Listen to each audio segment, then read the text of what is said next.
Good morning, beautiful siblings. We are gathered here today to welcome you into this space of solidarity, of legacy, of remembering, and looking at how we are going to journey together as we are looking to, from surviving to thriving, healing for the forgotten survivors of racial terror.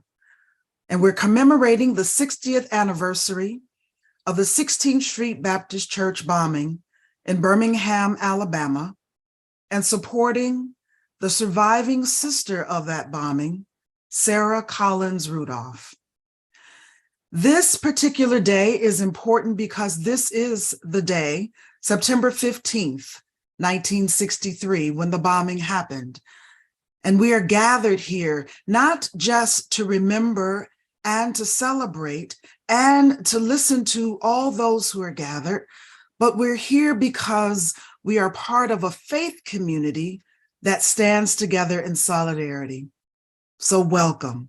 I'm Reverend Dr. Velda Love. I'm the Minister for Racial Justice and the lead for the Join the Movement campaign at the United Church of Christ. We've partnered with the Nurturing Justice and Reverend Chris Watson to also prepare us to be part of this day. It's historic, and so we want to encourage you to welcome also the Reverend Chris Watson. Good morning. Thank you, Dr. Velda. It is indeed an honor to be with you all this morning as we honor the memory of one of the most important historic events in this nation's history. Our remembering brings honor to God and to our ancestors as we move through these tumultuous times. Nurturing Justice was born on the heels of two major events. First, being certified by the UCC as a facilitator in Sacred Conversations to End Racism, the program that Dr. Love leads with excellence, and then the state-sanctioned murder of George Floyd. We have as our core mission the desire to dismantle the notion that there is a hierarchy of human value based on any socio-political constructions and false narratives. We strive to nurture justice through relational transformation, education, advocacy, and community building. You can check out our website or learn more about what Nurturing Justice offers. It's no accident that this project was brought to me by my sister and a colleague and friend, Jill Abramson, to launch a community-based restorative justice fund to begin to give some measure of comfort to Sarah Collins Rudolph, just in time for us to also mark the Join the Movement second anniversary. The Join the Movement campaign was launched 1 year ago today, intentionally on this day, to honor and remember the horrific act of racial terror that rocked and shook this nation in such a way as to catapult the civil rights movement and the passage of civil rights legislation. Today, we are witnessing an avalanche of efforts to roll back any rights for people of African descent and others, and we're witnessing an attempt to erase our history and vanquish our dreams for the equality and agency that is our right. Today, we gather to honor and to raise money in a community-based restorative justice campaign for Sarah Collins Rudolph. This is a joint effort with Nurturing Justice and the Join the Movement of the United Church of Christ, and I'm grateful to Dr. Love, Sharon Fenema, and all of the UCC and Nurturing Justice partners and supporters and staff. I am proud that my denomination, the United Church of Christ, would participate so generously in this community restorative justice effort and continue its legacy of justice seeking and striving that it has so richly established.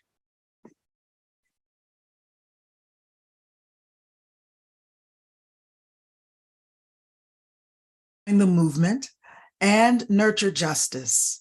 I just want to spend a moment with you to go through our day so that you remain with us. We invite you to journey with us throughout the day as we participate in sacred worship, listen to songs and words of healing, breathe deeply as we hear from Sarah Collins Rudolph, and remain for the plenary this morning and afternoon workshops. We are excited to have you with us. We also would like you to pay attention to if you have closed captioning that is available to you. You can also make adjustments in your closed captioning by clicking in the live transcript button. And while we know that the chat function offers wonderful ways to responding to speakers and building community in this digital environment, we ask that you honor our speakers' presence and reflections by not engaging in extended dialogues or commentaries in the chat. And Chris will frame the video that we are about to see. Thank you. So for those of you who may not know the history of this particular event, the bombing of the 16th Street Baptist Church on September 15th, 1963, I have selected a short History Channel clip just to give you the framework of what happened. And so we'll play that for you now so that everybody is acclimated to what we're talking about, if you don't know, and we'll move from there into our program. God bless you.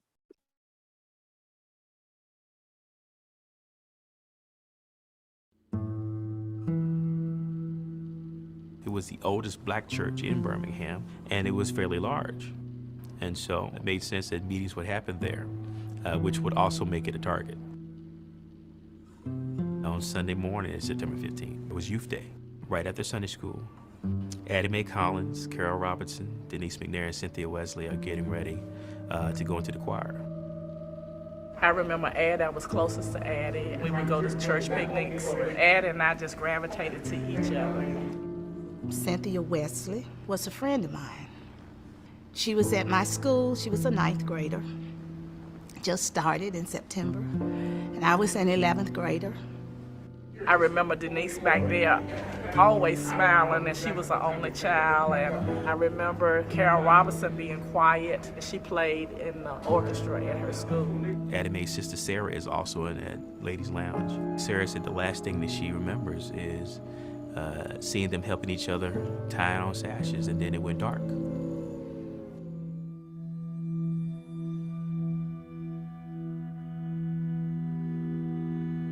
We're talking about an explosion that reverberates through the entire city of Birmingham.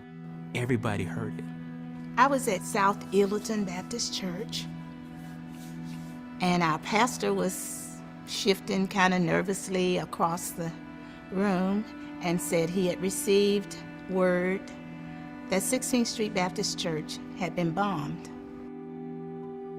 I was in Sunday school class. The building seemed like it was shaking off its foundation. Fumes, smelling fumes, and getting hit in the head. I couldn't find my younger sister. Only later to find out that she was taken to the hospital. She was only 4. She was cut in the head, blood dripping down her clothes and down her face. Reverend John Cross comes down after the explosion to go into the hole and hears moaning. My father heard somebody saying, Addie, Addie, and he realized that Sarah was calling her sister's name because that's the last voices that she heard before the explosion occurred. They find the bodies, and they're almost literally stacked on top of each other. He said they looked like they had been blown together. It devastated me. It was just so painful to know that these girls were killed at church. They had not done anything to deserve something like that. That was enough to pull people off the fence. Kids are supposed to be safe at church. This is not supposed to happen in America. We're above this kind of thing. And so this was the catalyst to get some things moving.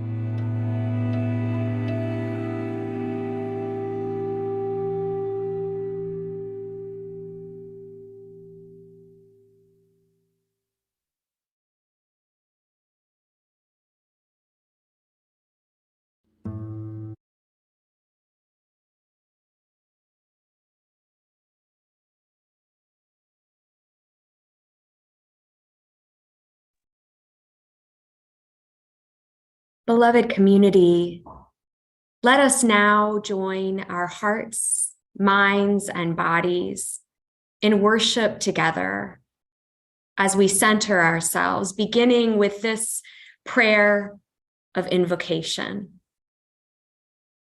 God of the hush arbor, of the roots and leaves and wisdom that is healing salve and soothing balm, come by here. You dwell in the core of our being, in those places where our deepest pain and our greatest potential commingle. You are there. You whisper softly in the places we are most afraid, gently calling forth our power. Though voices old and new speak words of dominance, attempting to build walls and put chains around our own possibility of becoming, there is a strength that cannot be taken away from us. No matter the lies, no matter the laws, no matter what has been done.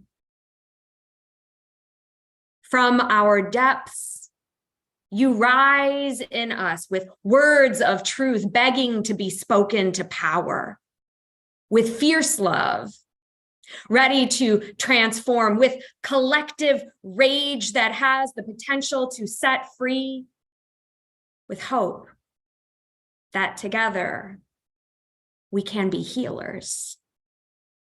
Rise up, O God, and bring justice through us. Rise up, O God, and create healing in us. Rise up, O God, and make flourishing for us. Send your spirit to make this space a hush arbor and create from these stories a healing salve so that we might become soothing balm for the world.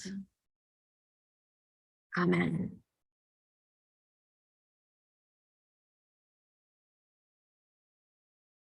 Our scripture reading for this morning comes from the Gospel according to Luke, chapter 5, verses 25 through 34. Listen for a word from God. Now there was a woman who had been suffering from a flow of blood for 12 years. She had endured much under many physicians and had spent all that she had, and she was no better, but rather grew worse. She had heard about Jesus and came up behind him in the crowd and touched his cloak. For she said, if I but touch his cloak, I will be made well. Immediately, her flow of blood stopped, and she felt in her body that she was healed of her disease. Immediately aware that the power had gone forth from him, Jesus turned about in the crowd and said, who touched my cloak? And his disciples said to him, you see the crowd pressing in on you. How can you say, who touched me? He looked all around to see who had done it. But the woman, knowing what had happened to her, came in fear and trembling, fell down before him and told him the whole truth. He said to her, daughter, your faith has made you well. Go in peace and be healed of your disease. Here ends our reading. May God add a blessing to our understanding.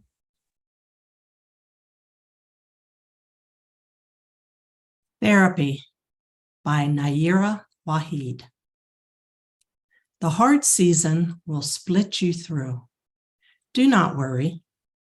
You will bleed water. Do not worry. This is grief. Your face will fall out and down your skin, and there will be scorching. But do not worry. Keep speaking the years from their hiding places. Keep coughing up smoke from all the deaths you have died. Keep the rage tender, because the soft season will come. It will come. Loud, ready, gulping, both hands in your chest, up all night, up all the nights, to drink all damage into love.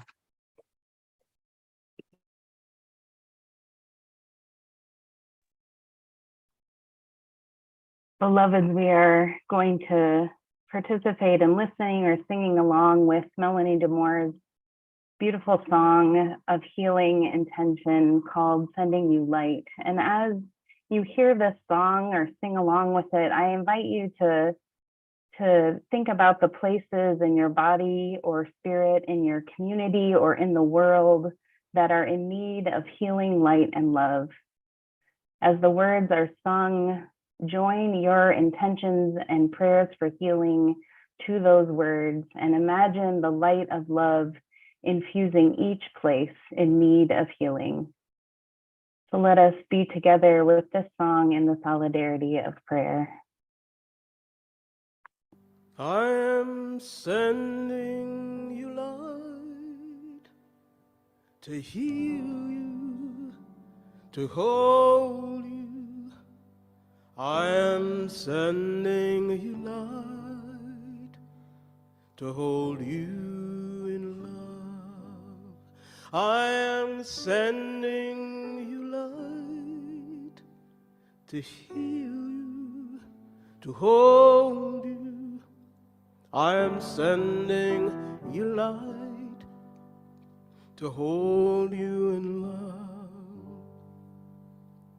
No matter where you go, no matter where you've been, you'll never walk alone. I feel you deep within. So I am sending you light to heal you, to hold you. I am sending you light to hold you in love. I am sending you light to heal you, hold you. I am sending you light to hold you in love. No matter what you feel or what you choose to show, I'm always there for you. And so I want you to know that I am sending you light to heal you, to hold you. I am sending you light to hold you in love. I am sending you light to heal you, to hold you. I am sending you light to hold you in love.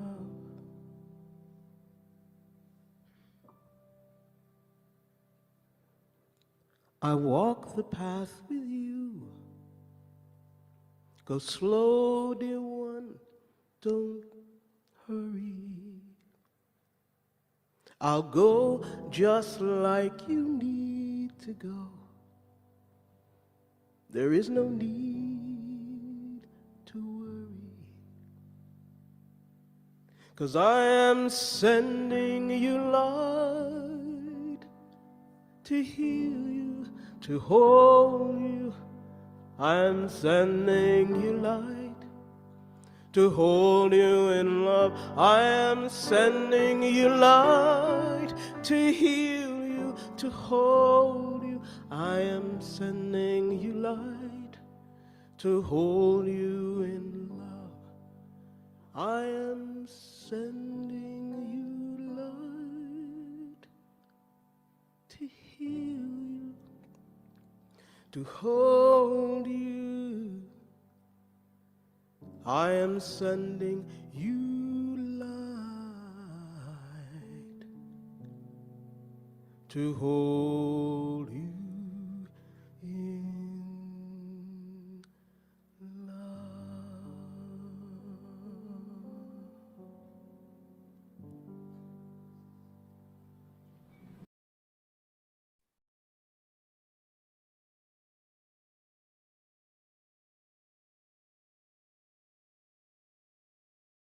Father God, Mother God, everything God, we ask you for your divine presence in this moment.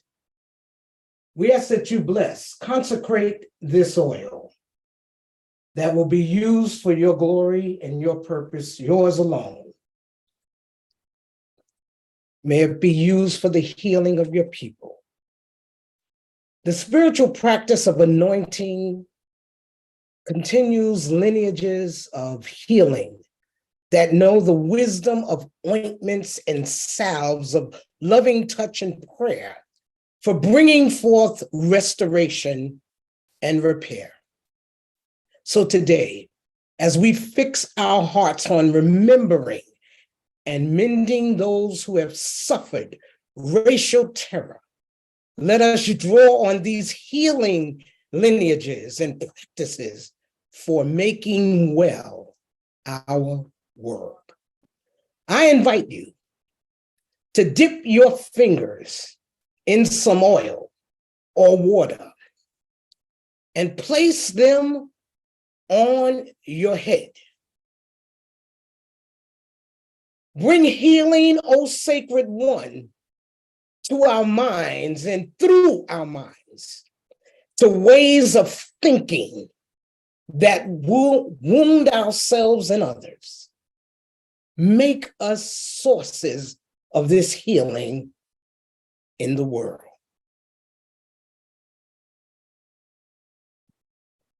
I invite you to dip your fingers in some oil or water and place them on your heart.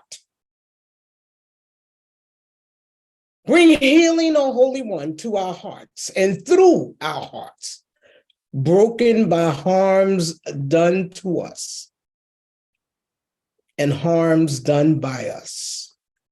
Make us sources of this healing in the world. I invite you to once again to dip your fingers in some oil or water and place them on your hand. Bring healing, O Divine One, to the work of our hands and through our hands, to all the labor demanded of us that is not for our flourishing or the flourishing of others in the earth. Make us sources of this healing in the world. I invite you to dip your fingers in some oil or water and place them on your belly. Bring healing, O beloved one, to our core and through our core, to all that unmoors us and uproots us from our grounding in our sacred belovedness and your deep abiding love. Make us sources of healing, of this healing in the world. And finally, I invite you to dip your fingers in some oil or water and place them, anoint your feet.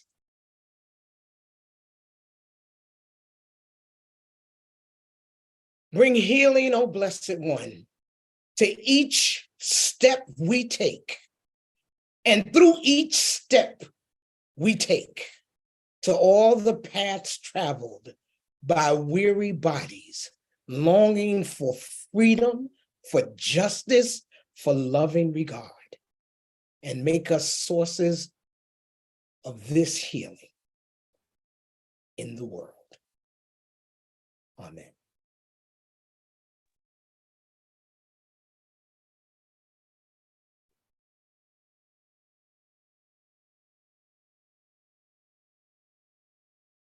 I invite you now to take some deep breaths, and as you do, to receive this blessing.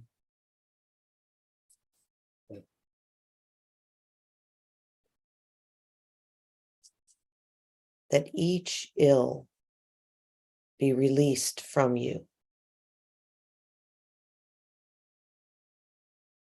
and each sorrow be shed from you.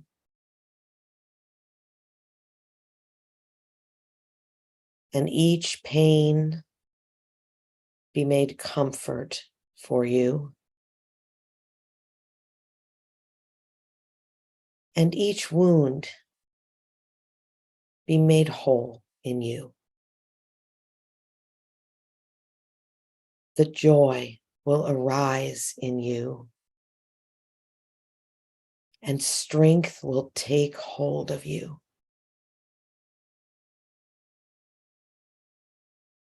And hope will take wing for you.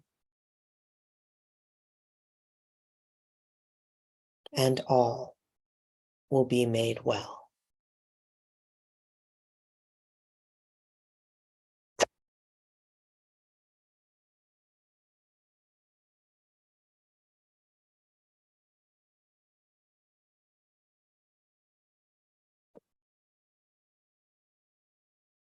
Thank you all participating in that beautiful worship. Again, I'm Reverend Chris Watson, and just a little bit about Sarah. You know, I never heard about the fifth little girl, the survivor of the 16th Street Baptist Church bombing. I knew about the bombing, but they kept Sarah hidden because she was alive. They tried to bury the sins of the KKK and the politicians and the supporters of white supremacy deep into history that they thought we would never remember. I didn't really know about her until Jill Abramson contacted Nurturing Justice to ask us to get involved in a fundraising effort for her. The Spike Lee documentary, that it took me 2 days to get through that, it was so painful. I only remember it mentioning the four little girls. I don't remember any mention of Sarah. It might have, but I don't remember it. I don't remember the mention of her survival and her struggle, and ultimately her moving from survival to thriving. The powers that be designed a plot to squash her from our memories. And it's our responsibility to refresh our memories and celebrate our resilience and her resilience. Sarah is alive. She is still standing, and she deserves our recognition, our honor, and our support. So I pray that you will learn more about her, buy and read her book, and be inspired by her story. It's a story of more than survival. It's a story of divine thriving and resilience against all odds in a world that is still filled with racial violence, terror, and hate. My prayer is that you will be the beloved community today that supports Sarah, not just by your presence here in this webinar, but with your dollars. Nurturing Justice has launched this community-based restorative justice campaign to see to it that Sarah lives comfortably for the rest of her life. The state of Alabama won't do it, but we can and we must. We are our brother and sisters keepers. That is what community is. So God bless you as you give, and give generously, and give sacrificially. At my church, Safe Haven United Church of Christ, we say we have because we give, and we give because we have. Therefore, we are never without. So I bless you in your giving. I ask that you give generously to support Sarah. All of the funds donated are going to Sarah's care and to donate to her community restorative justice initiative to take care of her in her latter years. Thank you. Thank you, Chris. As we get ready to engage in the video, I want to just lay the scenario for us. To be able to have talked with Sarah Collins Rudolph alongside Chris Watson was a blessing and a joy. It was also a reminder that 4 little girls were stolen from us because of hate. It was also a reminder, if we were born in that time, that we also felt the absence of all of the children that lost their lives, including the parents, the marchers, those who were seeking justice. But it was in that moment on September 15th, 1963, that we have the opportunity to listen to Sarah's side of the tragedy. Her journey stays with us. Her life matters. Her story matters. The book that she has written and shared with us matters. And so I am encouraged by not just her words, but that God has seen fit that she remains a witness and that we are listening to her voice. I invite you to be still and to view the video at this time.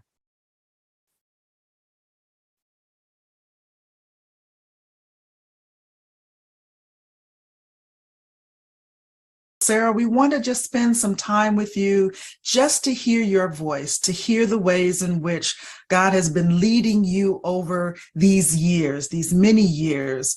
And so we would like for you to share with us your memories of your sister Addie, your memories of her as your youngest sister and how she continues to speak into your life. Yes, Addie was a very sweet girl, and I remember how we used to go outside and play games, baseball, and we used to play old maid cards and Simon said, and just have a good time. And she loved baseball.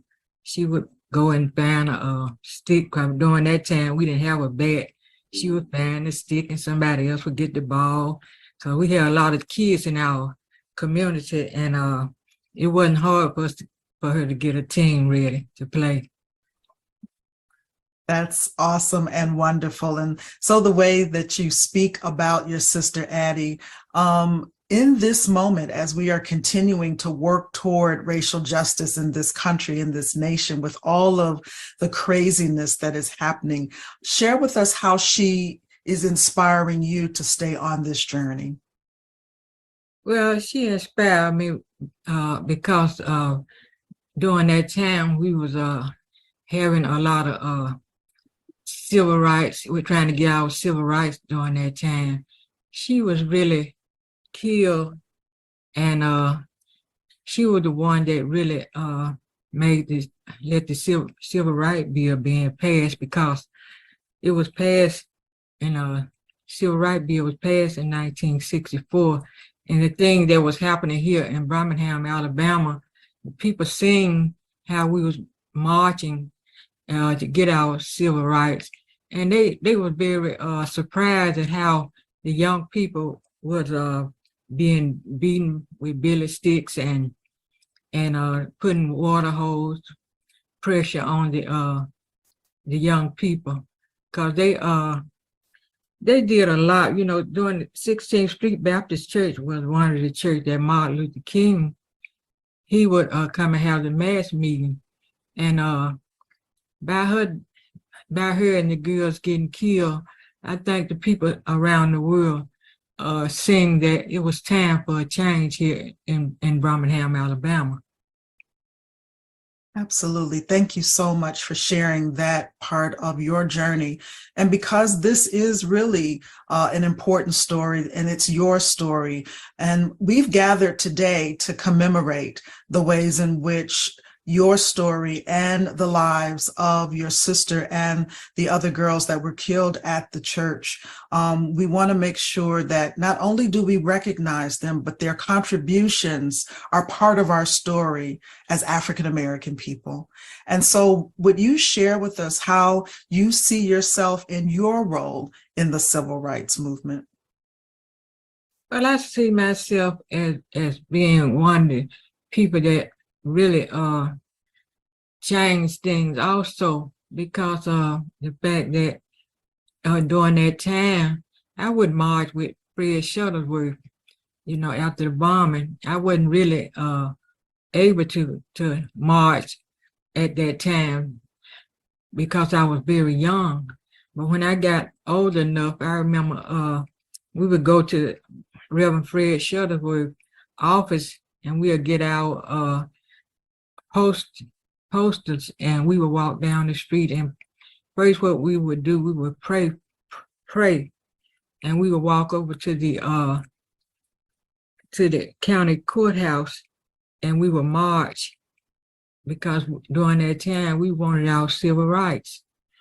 And it was something that my mother, she was very inspired us to do, at that time, because she also would march.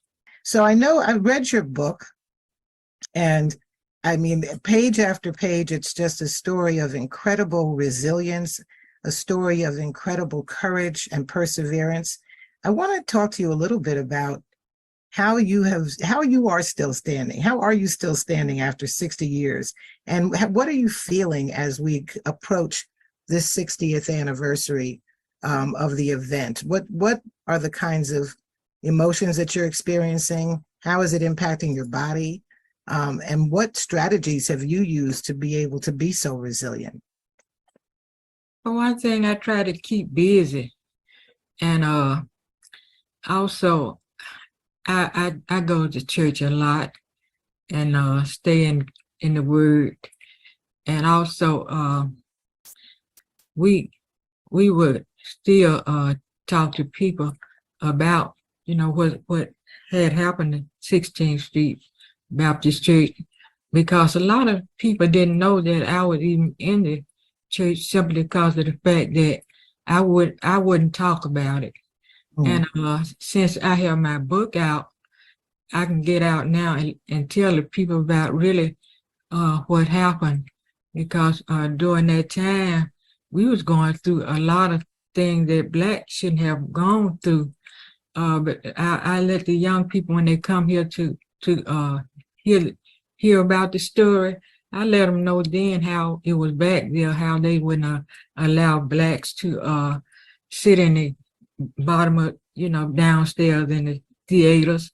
They would let us go up in the balcony, and also they wouldn't allow us to try the shoes on. My mother would have to come home and mark our feet size on a piece of paper to get outside, because they wouldn't allow us to try to keep shoes on. And like I said, I just wasn't doing too much talking, and because I was still traumatized about what had happened to me, because there was a traumatic experience that I went through with at the age of 12. But I thank God that he restored me, and now I can talk about the story. And how many years did it take for you to be able to talk about the story? I remember I was in my 40s then, and I began to talk about it. Wow. So Sarah, thank you so much for sharing and how you remain resilient. And want to just shift a little bit to talk about the church and the role that it's played in your life and continues to play in your life. And when we talk about trauma, when we experience trauma, oftentimes we step away from the very places or the people that have caused the trauma. And so could you share with us how the church has really supported you and the way in which you have continued to practice your faith in a way that keeps you going? Yes, I remember while I was going through a lot of fear, and I was had a nervous condition, and I went to this church my sister was telling me about, and I got my life changed. I got baptized because when I got there, the pastor was talking about being saved and sanctified and filled with the Holy Ghost. And at that time, I was smoking marijuana then, and I was drinking beer, trying to really medicate myself for the problem that I had. But when I went to this church, this pastor called me out, and he looked at me and he told me what he seen. He seen God showed him that I was having a nervous condition, and I was had a lot of fear. So when he touched my head and he prayed for me, that's when I, fell down on the floor, and I felt like God was doing something for me. But when I got back up off the floor, I was ready to do things that I wasn't able to do, because in church I would just sit and like I was just a zombie, just really afraid to move. But when he prayed for me, I got on the usher board, and I even began to be a devotion leader at the church. And God had changed me. He really healed me of all the fear and the trauma that I had went through. I know that you talk to a lot of young people. What do you hear them saying about our future, about the movement for civil rights and justice? Well, I've talked to young people, and when I tell them the story, it look like they just be surprised just to hear the story about how we was treated. And I seen a few of them just sit and just cry, and I hope that by them crying and knowing about these things, that they would really try to make things better, because like you said, it look like we are going back. I know from reading your book that the efforts towards the state of Alabama, who is really responsible for the actions of the Klan, the Klan members that bombed the church, the state of Alabama will take no responsibility. They issued a lukewarm apology, but will give you no restitution, no reparations, no restorative justice. And that's why I believe that the community needs to come together to make sure that justice is restored, because we are our brother and sister's keeper. We are responsible for one another. And that's what's so powerful about the work that you do, to share your story with young people, and to let them know that you're still here, you're still standing, and that you're not going to shut up, that you're going to keep telling your story. Yes, ma'am. I'm going to keep telling. Like I was telling my husband, they had to wheel me in like they did Shuttleworth. I'll be still talking about it, because this is something that the young people need to know. They didn't get these rights just handed to them. We had to fight for the rights that we have now. Absolutely. Exactly. We thank you for being on the forefront of the fight. We are going to do everything we can to make sure that our children and their children's children learn your story, and that they learn all of the stories of people of African descent long before we were kidnapped and trafficked across the Atlantic Ocean. We are going to tell about our freedom, and that we are not just the first in everything that happens on this continent, but we will continue to tell that story. And so yours will be alongside all of the other freedom fighters as long as we have breath in our bodies. So thank you so much.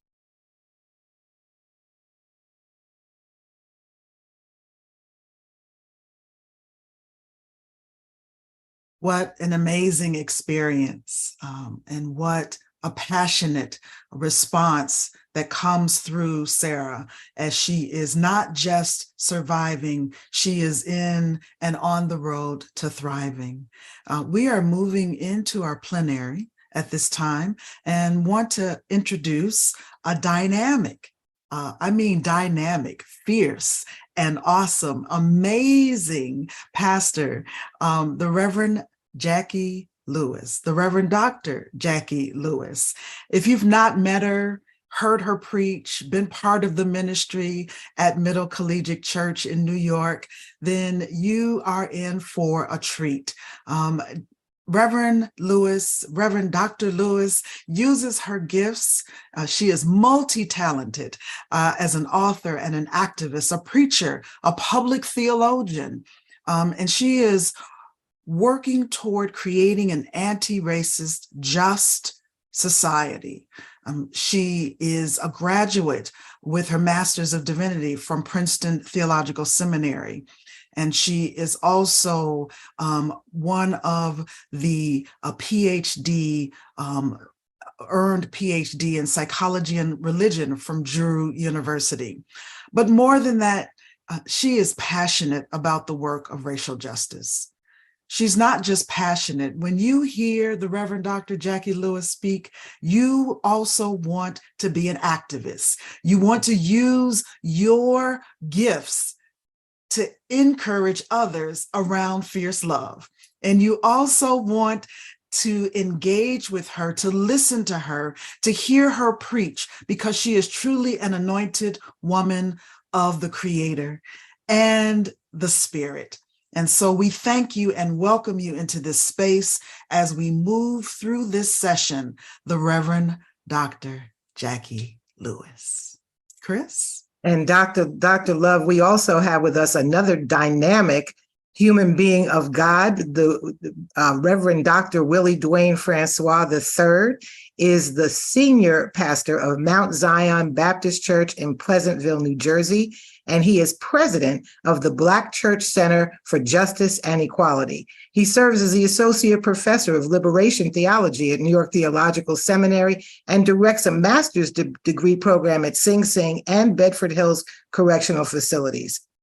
He has created the Public Love Organizing and Training Project and has served in various organizations engaging in racial justice issues, including the Atlantic City chapter of Black Lives Matter, the Samuel DeWitt Proctor Conference, and the New Jersey Department of State's MLK Jr. Commission.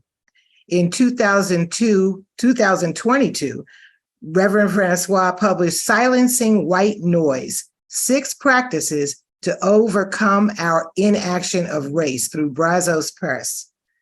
Dr. Francois is an active speaker and has written for Huffington Post, Sojourners, The Hill, The Christian Century, and Religion Dispatches. He is a Phi Beta Kappa graduate of Morehouse College. You know, they say you could tell a Morehouse man anywhere, you just can't tell him much. He's got his BA degree from there in history and religion. He earned his Master of Divinity from Harvard University School of Divinity and the Doctor of Ministry from Emory University. So we have with us for this plenary session 2 dynamic and powerful men and women of God to come and to lead us in this plenary session. So thank you both for being here, and I'm very excited to hear what you all have to say. Thank you. Thank you so much. Hey, what's up, sir? Happy to be here. Happy to be here. How you doing? Good to be in your virtual presence, Dr. Lewis. Yours as well, Dr. Francois. Call me Jackie, please. Surely. Yeah. Willie as well. Thank you, Willie. I just want to say it is an honor to share this space with you, and I'm grateful for the miracle of technology. I want to say also how moving the interview was that we just saw. All of the work that's gone into this conversation. I'm so grateful that we are not letting ourselves forget that fated day and all the impact that it has had on all of our lives, including the civil rights movement. So just with that, Willie, I wanted to know if you wanted to start us off with your comments. Sure. Yeah. I will follow your lead. Again, thank you to all who have established this platform for us to talk about a person who is so integral to that moment in American history, which may have been the last moment in the history of our country that we have seen the type of political will that grew out of mass demonstration and mass demand for justice, particularly for Black people. I think that Mother Sarah is one of those voices and one of those faces that we need to put forward as we talk about the nuances of what happened in the civil rights movement. One of the tragedies of the way we talk about that time in American history is we often romanticize the role that the church played in that time. We sort of overstate how many people of faith compared to how many people of faith are people who say they are of faith in this country were a part of that revolution. And then we also overestimate the role that male preachers played in that movement, obscuring the stories, the courage, the loss, the trauma, the triumphs of so many women and so many children that really made that movement a moment in American history that is to be studied and to be advanced in a lot of ways. I've had the privilege of interviewing and sitting in the presence of Mrs. Rudolph. One of our members at Mount Zion, Susan Corngut, she brought the Rudolphs to Atlantic City, to Pleasantville in 2019, I believe. And we had a public meeting with her where we were able to invite electeds and able to invite youth to our sanctuary to hear the story that has been buried, as was said today, a story that has been intentionally forgotten and obscured. And I remember being in conversation. She's worshiped with us twice, but I remember being in conversation with her and realizing that, tragically so, that her sister and those other girls were down payments on so much of what I take for granted, their death. And it's really hard to say it in that way because I don't want to valorize suffering or even celebrate it in that way. But it is true that there's something about the racial terror that was inflicted on the 16th Street Baptist Church that helped to recourse the movement in some ways that get us to a Civil Rights Act of 1964, and in many ways gets us to a Voting Rights Act of 1965. The cumulative nature of what happened in those years, primarily when we think about Alabama, when we think about Montgomery, when we think about Birmingham, there's something about the racial terror that now many of them, our ancestors, others of them, our sisters and our brothers, survived and thrived through, that give us so much of the democracy that it's so easy for us to take for granted. As I listen to Miss Sarah then and I listen to her now, I'm reminded that there is no such thing as a bloodless revolution in the United States.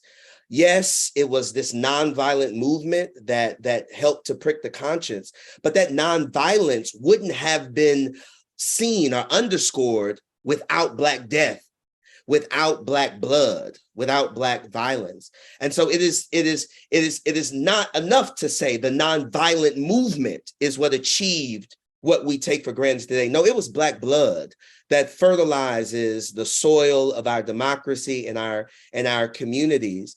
And if we're not willing to tell that story forthrightly, it desecrates the sacredness, the sacred being of people like Miss Sarah and her sisters and her friends from that church, but it also doesn't tell the truth about America. There's something about America that allows innocence to blind us and to bind us. And when we tell the story, when we hear the voice of Mrs. Sarah, it allows us to wake up from this violent slumber, this narcolepsy that we've allowed ourselves to fall into, this political narcolepsy that we allowed ourselves to fall into, as we think that Arthur Schlesinger says that the gift of America is that it's self-corrective. That is not true. this country has never self-corrected. It is only corrected because of the blood and the terror that those of us who are unprotected, those of us who live trapped in the bottom caste, sisters like Sarah have endured that have changed this country. Well, that's a whole word, my brother. It is. I want to comment on your comment and then make a couple of my own. Nothing about our nation has been formed or shaped without violence, terror, and greed. We are a United States of America because over in Europe, the church, the Catholic Church, empowered, invited, authorized, spiritualized, deputized, ordained the travel from those shores to this one to come and conquer and Christianize or civilize the indigenous people who lived here in papal bulls. Nothing about the United States of America has been formed without violence and greed, without white supremacist ideologies that undermine the humanity of anybody still who's not white, straight, wealthy, and male. It is such a heartbreaking tragedy that my voice sometimes isn't strong enough to declare the horror that whiteness as a trope, as an ideology, has wreaked upon the globe and upon little children in a church in Birmingham, Alabama. It breaks my heart. And you and I as clergy and let's say activists, authors, understand how much the church has colluded, to continue to authorize white supremacy. Whiteness even gets into the Black church. I remember being a pastor in Trenton right out of seminary, and I had like a dreadlock Jesus hanging on the wall. And it was Black people in my congregation who wondered what was up with that.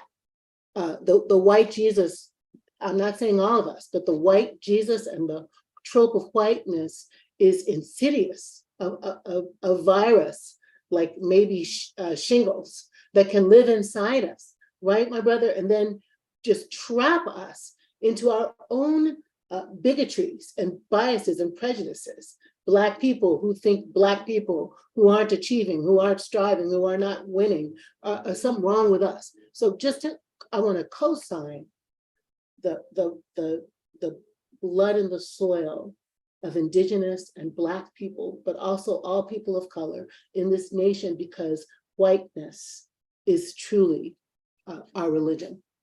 I want to say that. I want to say that on the day that the bombing happened, there were 2 other children who died, and I just want to say their names. And of course I have to look for it because I just lost my place. But not only Denise McNair and Addie Mae Collins and Carole Robertson and Cynthia Wesley, but 20 other people were hurt and 2 children were murdered. And they were murdered as they ran away from the scene. 16-year-old Johnny Robinson was shot by police as he fled down an alley, shot in the back as he fled down an alley to escape. And then 13-year-old Virgil Ware was shot and killed by white youths in the aftermath of the bombing while he was on his bicycle. Whiteness kills. I can only imagine Miss Sarah's ongoing trauma from what happened to her. I am so thankful to God for the experience she had with the pastor who prayed for her that helped her to get free. I'm thinking about Mama Ruby Sales, who also was traumatized into silence after Jonathan Daniels gave up his life to save hers.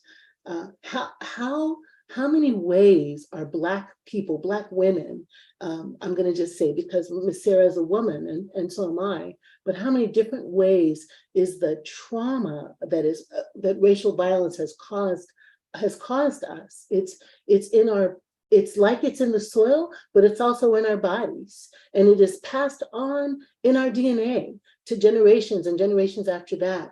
The horror of just being Black on the planet. The violence done to your psyche, to your soul, because you are undervalued, underrepresented, underseen, underloved, underrepresented, caricatured as too sexy, too mammy, too angry Black women. Too much, too fast. Little Black girls don't get to be Black girls. So I'm wanting us to notice how still I think Black womanhood is caricaturized. The trope of the strong Black woman, the trope of the brilliant Black woman, the resilient Black woman, the I can do it all Black woman, that is its own kind of violence, I want to say, to those of us who were raised by Black women in this country. And I want to point out a potential for healing. Maybe a couple of resources that I'm always noticing is Cole Arthur Riley's book, This Here Flesh, based on Black liturgies, the blog she started during COVID. I'm reading Rest is Resistance by Trissa Hersey. You might want to read Fierce Love by Jackie Lewis, but to acknowledge that we have been broken by this nation's disregard for Blackness and its disregard for female bodies is the beginning of healing. But on the way to fully thriving and surviving, y'all, we have to admit that we're broken, and we have to admit that our bodies deserve some attention and some time, and our souls deserve some nourishing and some rest and some play and some dance, so that what has been wrought upon us, we don't keep duplicating sideways, right, in our own lives, by the way we talk to each other, by the way we raise our kids, by the language we use, by the demands we put on ourselves. Like, whiteness continues to oppress us and to destroy us if we don't center our beautiful Black lives. What do you think about that, my brother? No, I thank you for framing it in that way, and it piques a few things for me.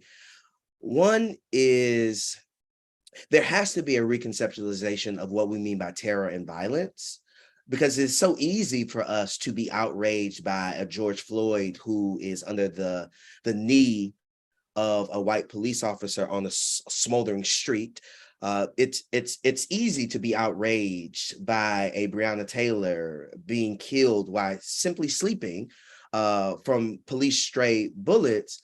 And we miss the sort of everyday normalized violences and terrors that Black people, primarily Black women, experience on a daily basis. It causes us, if we're actually going to have authentic, transformative conversations about racial terror, we have to talk about the terror that dark-skinned Black girls are suspended at higher rates than almost any other child in our public schools. And that's a form of terror, right? Because we know the way that suspension rates track with depressed economic outcomes in the future, but also these these smoothly paved pathways into our carceral systems. We have to talk about the terror of incarceration itself, where you are sent to prison not just as punishment, but you're sent to prison for punishment, where you're given substandard food, where you are violated by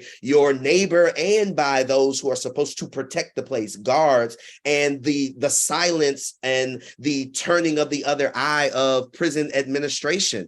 There are so many other types of violences that are being experienced that we have to also name as racial terror, as a way of not normalizing it. There's so much pain that is happening in plain sight, and we don't really know how to talk about it because we have just accepted that this is the way, this is American, right? This is the nature of how our country is constituted and how it's arranged. We lean in with a kind of racial pessimism that there's nothing we can actually do about the everyday forms of racism. We obscure the way structural racism actually works when we only think racism is about N-words or about what police do. And these things are important too, are white men in khaki pants carrying tiki torches in Virginia. If we don't have the kind of courage and the freedom, the space, because some of it is not having the space, to be honest, because our own lives are on at stake when we are too committed to truth. But this idea that we have to reconceptualize what we mean by racial terror and racial violence, because there's so much of it happening on a daily basis that we've legalized, that we've normalized, and to your point, that we have spiritualized. Another piece that came for me is that you are right, that I don't know in this country, and yes, I'm being potentially overgeneralizing, but I think it's necessary in this point. I don't know when structural racism has not been in collusion with crude and corrosive forms of Christianities, right? That there's always seemingly this allyship, this open marriage under the heavens between whiteness, maleness, homophobia, patriarchy, and Christianity, which causes us to raise questions, Christianities, which causes us to raise questions. How do we begin to exercise the Jesus movement of this corrosive whiteness? Because in this country, the way we talk about Christianity, it is so allied with the religious right, or what we call white evangelicalism, that we don't even have public ways of talking about the faith of Jesus, the ministry of Jesus, without unwedding it from the way whiteness has co-opted it and adapted it for its own purposes. And that is a form of spiritual violence that we have to consider. And then the last thing I would say that you brilliantly brought forth in me, that you instigated in me, is you cannot greed. We cannot talk about American economic wealth building without talking about the womb of Black women who were enslaved. That once the slave trade ends, once we are no longer bringing ships from those shores to the eastern shores of this country and the southern ports of this country, the slave trade now becomes embodied by the commandeering and the exploitation of the Black woman's womb. And if we don't tell that story, then we are not very honest about the way patriarchy has never been untied from capitalism, untied from white supremacy. It's easy for us to act like these are isolated forms of systems that work independent of each other. But the truth is, we cannot end any of these systems unless we're willing to name how all of them are tied together. And it was patriarchy that built the racial caste system of this country through the womb of Black women and Black girls. And that is a form of a legacy of racial terror that takes us straight to a Supreme Court today that can tell women what to do with their bodies, and to use Black women as a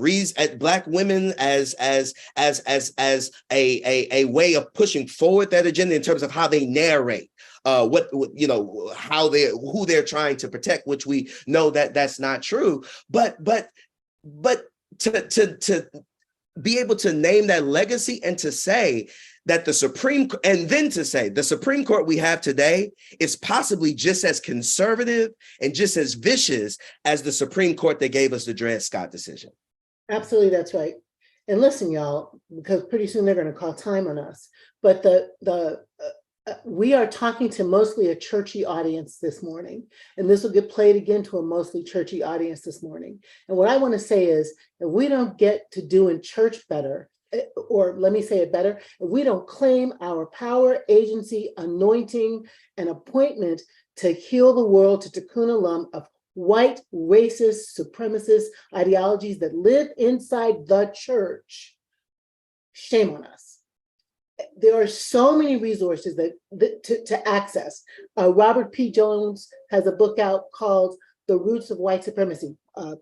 Public Religion Research Institute's Robert P. Jones. Get that book, white colleagues, and read that book, Black colleagues, Hispanic, Indigenous colleagues. Let's study how we got here. Let's study the doctrine of discovery. Let's study the transatlantic trade. Let's study the roots of capitalism built on my Black great-great-grandmother's back. Let's study the way those notions live inside today's economy, and also live inside prosperity gospel, and also live inside how we treat Mother Earth. The whole thing is intersectional, right, brother? The whole thing is intersectional, and we have to find our place in the thread to pull. Some of us are going to preach liberation. Some of us are going to teach classes. Some of us are going to write books. Some of us are going to raise babies. Some of us are going to run libraries. Some of us are going to need to demand that our books get back in the classrooms. Some of us are going to have to organize our white colleagues to know, learn, and do differently. All of us have to examine the assumptions we make on what it means to be American and what it means to be a Christian in our hearts.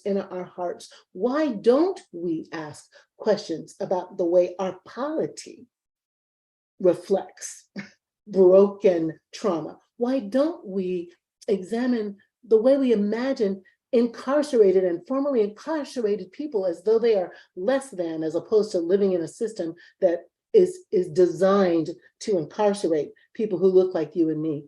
I mean, we need to have a radical reimagination of what our faith calls us to. Not jump through these hoops so you can get to heaven. Not everybody worried about what's happening in the bedroom as opposed to what's happening in the boardroom. Not who's out, but who's in. Not how do you go to hell, but how do you make heaven here on earth? Like, what is wrong with us? The things that we are acting like are important as the church, when people are dying still, when Black girls are raped and molested and forced to keep their babies, when little Black children are not taught that they're beautiful and badass and gifts from God, when we're so worried about queer people, but we're not worried about the waters that quench our thirst, when we do not fix the systems that are broken around religion and fight against whose God is bigger and badder, and then we don't expect there to be ongoing racial violence, it will not change until we change. It will not change until we take our marching orders from fierce love. Fierce love taught by a Black, Afro-Semitic, poor, itinerant, at once homeless boy raised in Palestine. We got to get back to Jesus, and we got to get back to love.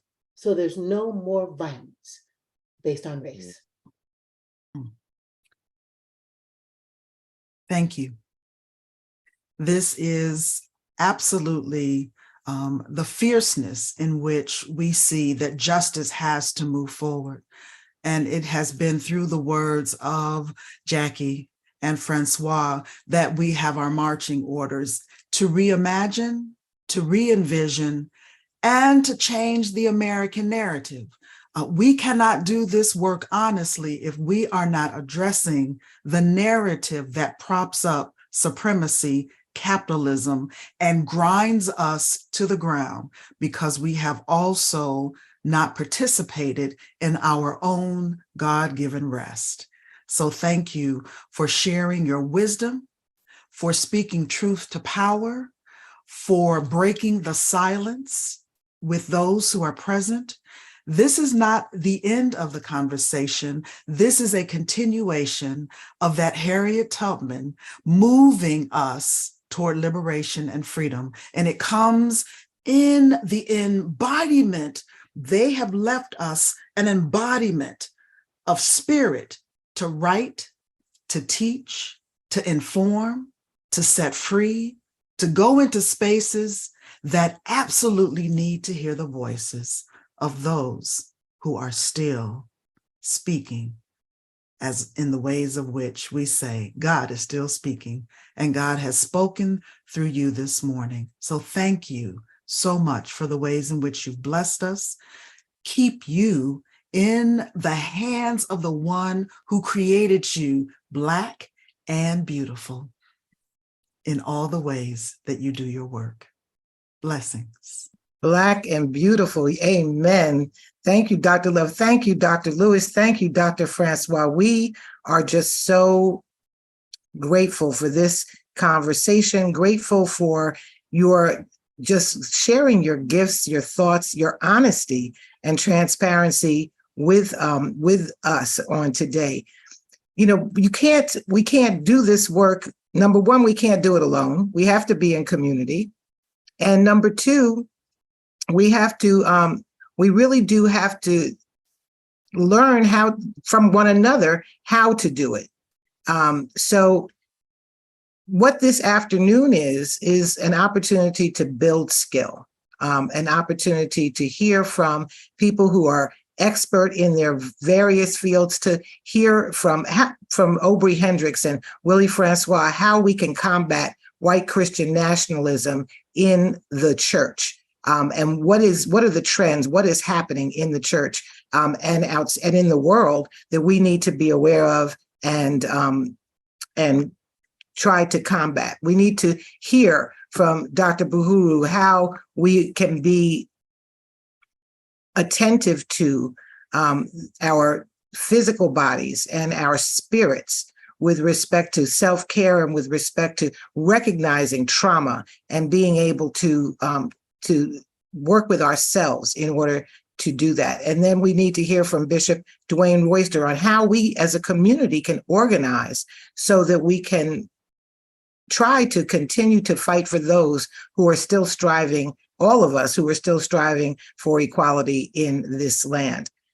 This is an ongoing effort. This is an ongoing, ever-evolving effort for us to be able to come together and to learn from one another how to do this work in excellence.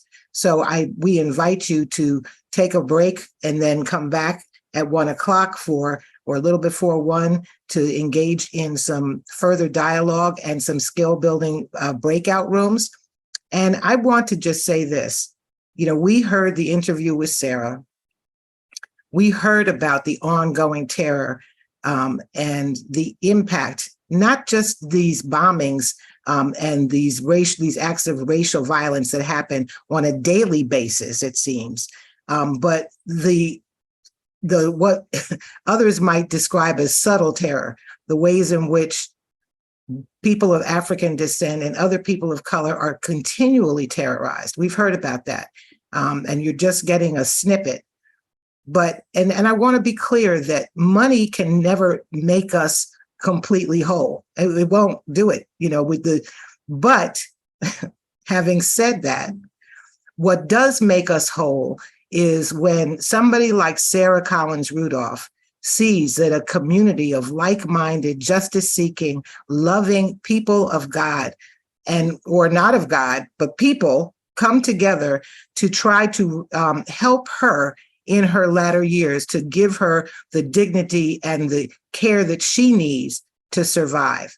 So I want to urge you again. I've been following the campaign here that Nurturing Justice started to see if people were donating during this event. And I'm going to say thank you for your donation so far. I'm going to ask you to dig a little bit deeper. I'm going to ask you to double what you've already given. Go back and do it again. Send the link to your friends, your family members, your colleagues at work, in the church, because Sarah still suffers.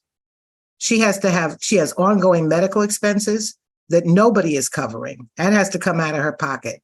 She has travel expenses in order to be able to spread this word. She has to live a life, and she should live a life of relative comfort, as we all should, but she is our highlight on today. And so I'm going to ask you again to please give generously to this community-based restorative justice effort. Give generously and sacrificially for Sarah, not for Nurturing Justice, not for the United Church of Christ, but for Sarah, because she deserves it. And we deserve to be in community with her, to support her, to show her love, and to be the community, beloved community that we claim to be. So with that, I want to thank you all so much for being here. Thank you, Dr. Francois, Dr. Lewis, Dr. Love, all of the UCC people. Thank you so much. And the Nurturing Justice Journey partners and colleagues, thank you for participating and being here and being so attentive. And we love you. Dr. Love, will you pray us out? I will do that. As we move from this place into the very presence of the Spirit of the living God, we are radical visionaries, and we believe in freedom, liberation, equity, and justice. We are the movement that the Creator sought from the very beginning. We are not accidents. We are here because God has given us within our DNA the survival and the thriving. And so as we move from this space into the next space, remember that you are beloved, that these words are for healing, that God is still with us, that we will never be alone, and that we will stand until the day freedom and justice ring true. Thank you for being here with us. As we go, we come back together this afternoon to share words of wisdom, but most of all, that we are fiercely loved. So go in peace. Amen.